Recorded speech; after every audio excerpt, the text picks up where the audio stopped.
What is up everyone, it is Sacred Saiyan here, welcoming you to the 9th episode of the series, What if Sacred Saiyan was in Dragon Ball? If you end up liking today's video, then please consider subscribing. It is free, and you can always unsubscribe later. There's a link in the description of the video to join my Discord server, and also to become a channel member if you want to support the channel. I have another channel where I post Star Wars What Ifs, and I posted the first video on my gaming channel as well, so if you want to check them out in the description of the video as well, then you can.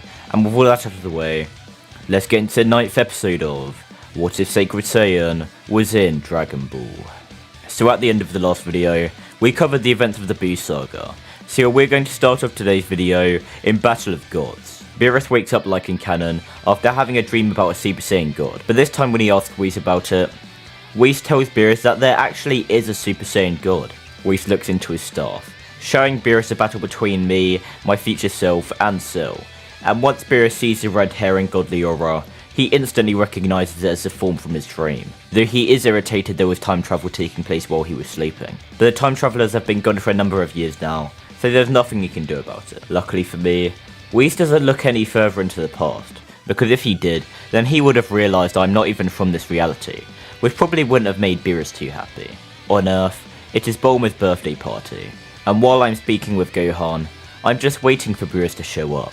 I assume Beerus will first go to fight Goku on King Kai's planet like in canon, so I think I still have a bit more time before he arrives. But once I sense an overwhelming presence arrive on Earth, I realise my assumption was wrong. I turn around to see Vegeta sucking up to Beerus, and I then walk up to the god, introducing myself, and Beerus is pleased as he sees that I'm the Saiyan he was looking for.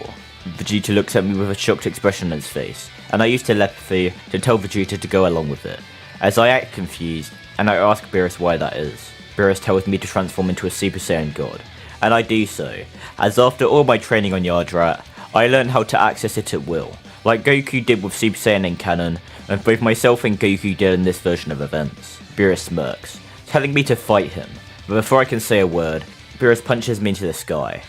Everyone at Bulma's birthday party watching as the battle between myself and Beerus begins. I know as a Super Saiyan God, I won't be able to truly give Beerus a challenge, but luckily, over these many years of training, I was finally able to go beyond the barrier of Super Saiyan God. My hair suddenly turns blue as Beerus is amazed, and our battle resumes, and I'm actually living up to the prophecy of being a rival to Beerus. Think about everything I've done. I'm a half Saiyan, with the insane hybrid potential which comes with that, and after I got God Ki all the way back in the Cell saga, I then absorbed that God Ki into my base form, and I then trained with the legendary Super Saiyan for many years after that.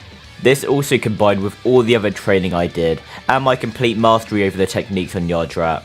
Yeah, I'm powerful, and I am a challenge for Lord Beerus. Beerus and I continue to trade blows. As I evade from blow from Beerus and counter with a powerful attack of my own, Beerus does the exact same thing. And this cycle continues for a long time. Neither myself or Beerus seem to have a clear edge in the battle, as we just keep on countering each other's moves. Punch after punch, kick after kick, ki blast after ki blast. The struggle seems to be never ending. Unfortunately, it is soon revealed that Beerus does have the slight edge, and so after a long and intense battle, Beerus comes out up top, and is the victor of the Battle of Gods. After the battle has ended, Beerus not only offers for me to train on his planet, but also offers for me to become a God of Destruction candidate. And I actually do consider this. If I know every bad thing that is going to happen up until a certain point, and I would have the ability to act on that knowledge due to having the role of God of Destruction, and even if in the end I don't become the God of Destruction, the power I would gain from that kind of training would be exponentially beneficial to me. So I accept this offer, but only under one condition. Beerus asking what that condition is, and I say that I will become the God of Destruction candidate, but only if any of my friends who choose to train on Beerus' world as well are allowed to do so. Beerus considers this, thinking it would be useful to have some other strong warriors in his universe. So he agrees, and says that himself and Whis will return soon to take them all to his planet for training, before the two then leave.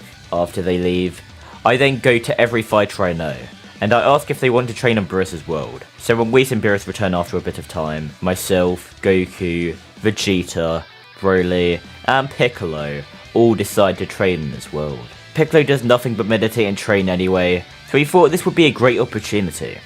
and Broly wants to make sure he can control his full power, so training with the gods may help him do that. I did ask Gohan along with the human fighters if they also wanted to come, but Gohan doesn't want to leave the Earth for too long, and the humans just think they are too far behind to catch up anyway.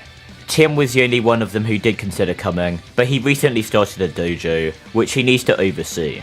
So with us 3 Saiyans and Piccolo training on the world of the God of Destruction, our training is mostly under Whis' guidance. But at the end of every day, Beerus and I will have a sparring match, where I show off what I've learned, and Beerus will teach me something new himself. Beerus himself has also begun training a bit again, since he wants to make sure I don't overtake him so quickly. And by the time of Resurrection F, Broly has mastered his full power Super Saiyan state, like how everyone masters Super Saiyan in canon.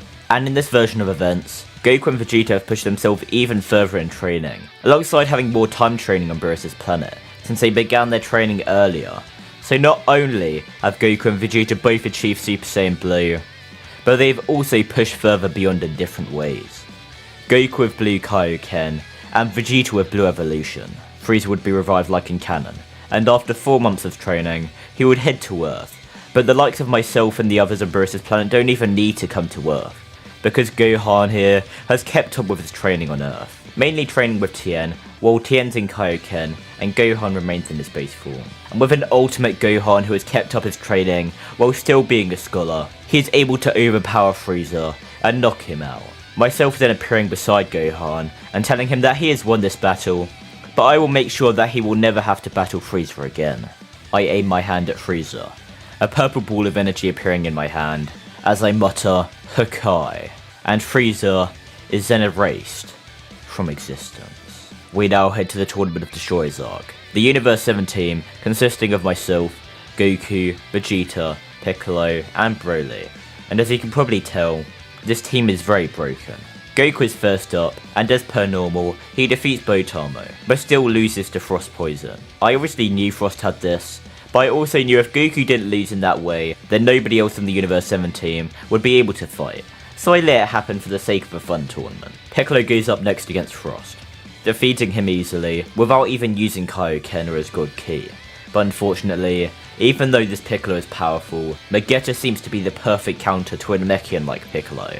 Namekians survive purely off water, and with Vegeta making the entire arena boiling hot, Piccolo gets knocked out of the arena, before he even gets a chance to show off his true power. Vegeta is up next, teaching Cabba how to become a Super Saiyan like in canon, and after knocking him out of the arena, he battles against Hit. But even in Super Saiyan Blue alone, this version of Vegeta pushes Hit to evolve his time skip, so when Vegeta activates Blue Evolution, he easily demolishes Hit.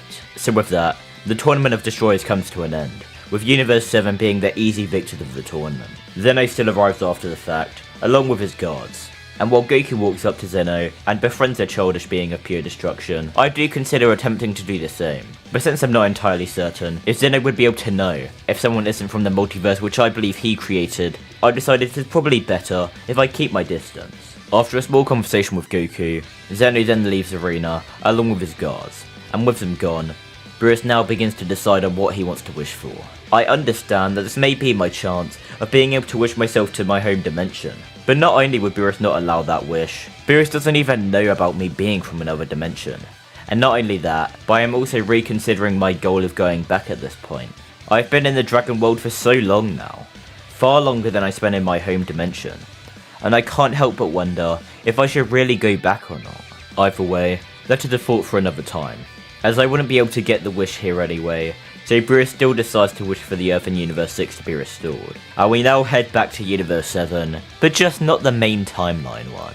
In the future timeline, I'm in the middle of training on a desolate planet, when I sense an energy arrive. That's the first time I've sensed an energy on this planet since Deborah and Bobbidi, so I am instantly confused, as I look up and see Vegeta Black hovering in the air. I then smirk, thinking to myself that he has finally arrived, and Vegeta Black then lands on the ground. However, before he can even say a word, I power up to Super Saiyan God, and with a single ki blast, I kill the man. And now, it is time I can put my plan into effect. But this is where we're going to end off this part.